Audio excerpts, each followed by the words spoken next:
सुक्तिनि उनाव जोंनियाव मोनसे हप फैबाय मोनसे आसा फैबाय दुलाराय बर' फरायसा आफादनि बै समनि आफादगिरि प्रमद बर' आथिखालनि बिटिआरनि चिफ आरो सुक्तिनि सिगनेचार होग्रा सिगनेटरि बिथाङा बुंदों दुलाराय बर' फरायसा आफादा बुंदों जे बिटिआर सुक्तिनि बयनिख्रुइबो मेजर जुदि जोंहा थांखि दङमोन होनना बुङोब्ला मेजर जोंहा क्लज दङमोन होनना बुङोब्ला बे जाबाय सिमाखौ बारायनाय सिमा बारायनाया जोंनि मेजर क्लज बिटिआराव मा मोनखो होननानै जों जुदि दिनै बुङोब्ला जोङो डिपार्टमेन्ट मोनदों कलेज इउनिभार्सिटि मोनदों नङा होमबा डिसिएसपिखौ जों मोनबाय बिटिआरनि गेजेरजों जोंहा बर' रावा आसामनि सरकारि राव जाबाय बिटिआर सुक्तिनि गेजेरजों बर' कसारि काउन्सिल जों मोननो हाबाय बिटिआर सुक्तिनि गेजेरजों स्कुल प्रभिन्सियेलाइजेसन दफा मोनदों बिटिआर सुक्तिनि गेजेरजों आरो गोबां जोङो मोनदों नाथाय बिटिआरनि सुक्तिनि गेजेरजों बिटिआरनि मोदोमा बांदोंना बाङाखै बिटिआरनि सिमाया बारायदोंना बारायाखै बिटिआरनि माने स्टेटासा गोजौ जादोंना जायाखै बिनि हाया गुवार जादोंना जायाखै बे बाथ्राखौ जुदि जों कुइसन खालायोब्ला जोङो बेयाव मोनसेल' दफा मोनगोन बे जाबाय 3.1 आरो बे 3.1आनो मेजर क्लज जोङो लुबैयाखै बिटिसिनि मोनब्रै जिल्लायावल' बिटिआरआ थाथों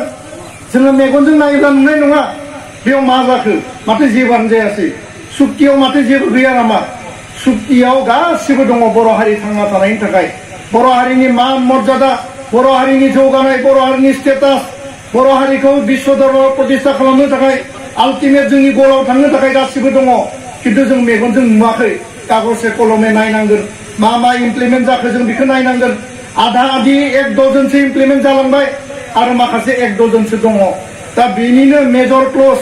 मोदोमा बेसेबां बारायखो होनना बुङोब्ला मोदोम बारायनायनि थाखाय सिमा बारायनायनि थाखाय मेजर क्लजआ जाबाय 3.1 आरो बे 3.1खौनो जोङो वान्स फर अल सुक्ति जाखालिनो जों खालामनो नागिरदोंमोन सुक्ति जानायनि सिगाङाव चिफ मिनिस्टार सर्बानन्द सन'वाल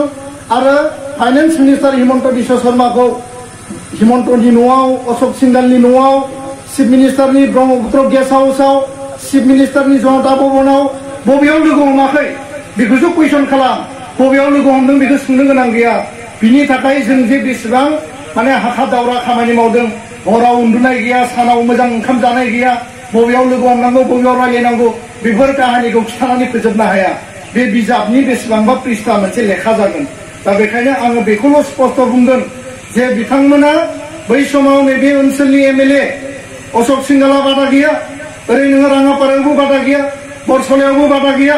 नङा होमबा तेजपुराथ' एसे खावसेल' गोलैयो फारसेथिं नोङो सतिया समस्तिनि मानगोनां एमएलए बिथाङा बै समाव जोंखौ इजि लायाखैमोन दिनैबो इजि लाया नाथाय जोङो बिथांजोंबो खननै खनथाम रायलायबाय दायो जथेस्थ' गुरै जाबाय फारसेथिं सतिया बारनानै जोंहा बिश्वनाथनि एमएलए दङ बियो माने येसबो बुङा न'बो बुङा बारा प्रब्लेम गैया गहपुराव माने एमएलए दङ गहपुरनि एमएलएआ डाइरेक्ट खोथाजों जेबो बुङाबाबो गहपुरावबो मोनसे गुबुन हारिनि मोनसे जातीयताबादि सिन्था सोलियो बेबायदि माखासे सेन्टिमेन्ट बाथ्राफोरखौ लानानै जोङो बुंबाय एक नम्बराव नोंथांमोननि एमएलए रावबो बादा होनो मोननाय नङा 2 नम्बराव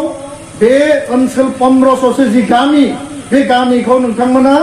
एकर्ड जाखालिनो घोषणा होनानै डिक्लेयार खालामनांगोन बे बाथ्राखौ बुंबाय नाथाय ओरैबायदि मोनसे थासारियाव एकर्डआ जाबाय जे जोंहा डिजिगनेटेड केम्पआव थानाय एनडिएबि प्रग्रेसिभ जोंहा माने केम्पआव थानाय एनडिबिआर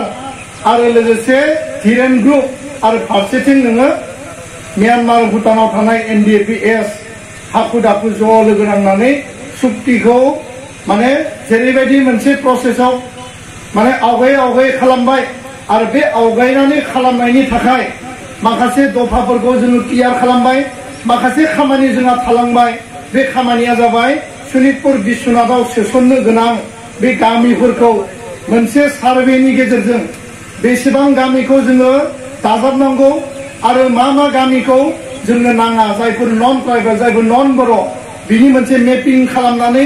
2-3-4 मासनि मोनसे एक्सारसाइज मोनसे प्रक्रियानि प्रयोजन दंमोन नाथाय गुबुन गुबुन फरायसा आफाद गुबुन गुबुन हारिनि जातीय आफादफोरा बुंबाय बे ओनसोलखौ सोयोबा जों अर जोंहोगोन बे ओनसोलखौ जुदि लायोब्ला जोङो बेयाव माने आन्दोलन खालामगोन धर्ना खालामगोन बेयाव थै बोहैनाय जागोन बेबायदि माखासे बेयाव सिन्तानि ग्र' जाबाय आन्दोलन जाबाय जायनि थाखाय बै जे गामिया लिस्ट जानानै सुक्तिनि लिस्टआव फैफानांगौ जेरैबायदि बिटिसि सुक्तियाव 3082 खान गामि फैबाय बिएससि सुक्तिनि समाव गामिनि हिसाब फैबाय नाथाय बिटिआर सुक्तियाव सनितपुर बिश्वनाथनि गामिखौ खनसेनो जों डिक्लेयार खालामनो हायासै आरो बिनि थाखायनो सर्बानन्द सनोवाल हिमन्त बिश्व शर्मा भारतनि होम मिनिस्ट्रिनि माने अफिसार आरो होम मिनिस्टार ज' रायलायनानै मोनसे डिसिसनाव फैबाय मोनसे कमिसननि गेजेरजों बे गामिफोरखौ भेरिफाइ खालामनाय जागोन 6 मासनि गेजेराव आरो बे गामिफोरखौ बिटिआरआव दाजाबनाय जागोन बे बाथ्राखौ स्पष्ट खालामनानै 3.1 दफाखौ लाखिनाय जाबाय दा बेखायनो आङो बे पार्टखौ बारा बिजिरनानै गोलाव बुंनो सानाखै 3.1 दफानि गेजेरजों पिपि बार्मानि कमिसना दाजाबाय बे कमिसना गामिनि लिस्टखौ लागासिनो आरो बे लिस्टिंनि खामानिया जागासिनो कड अफ कन्डाक्टआ सोलिबाय थादों किन्तु अफिसारफ्रा खामानिखौ मावगासिनो दङ जयन्त बसुमतारिया एबसुनि भाइस प्रेसिडेन्टमोन बिथाङा बे कमिसननि वान अफ द मेम्बार आरो दिनै बिथाङा एबसुनिफ्राय आजिरा लाबाय आरो इउपिपिएल हान्जानिफ्राय सिडली समष्टिनिफ्राय दिनै बिथाङा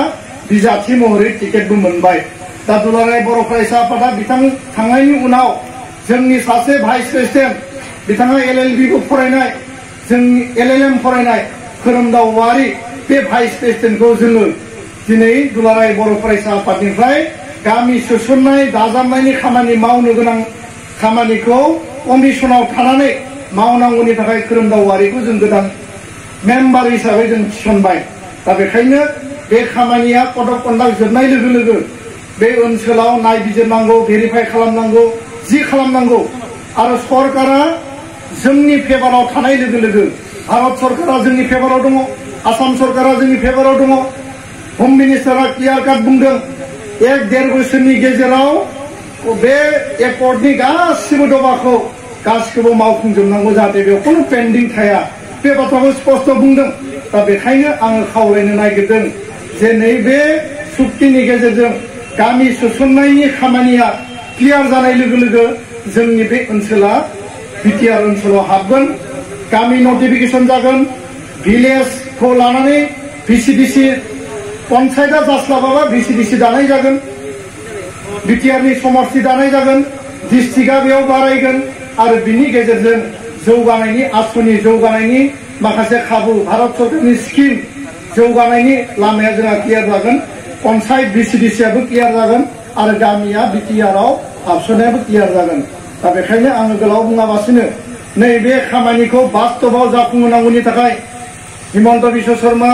सर्बानन्द सनोवालनि कमिटमेन्टआ जाहाथे फैमाल थाङा बे कमिटमेन्टखौ जोङो जाहाथे जेब्लाबो इनटेक खालामनो हायो आरो मोनफ्रोमबो कमिटमेन्टनि फिथाइया जाहाथे गोथाव जायो बेनि मोनसे सार्थनि गेजेरजों दाखालि बावै गहपुराव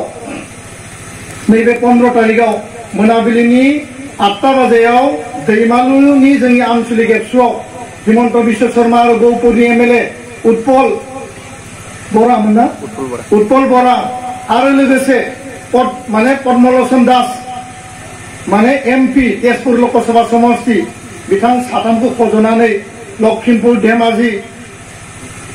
बिश्वनाथ सनितपुर मोनब्रै जिल्लानि जिल्ला आफादनि एबसु आरो दखरा एबसुफोरखौ लानानै जोङो पिआर कार्डै डिसकास खालामदों।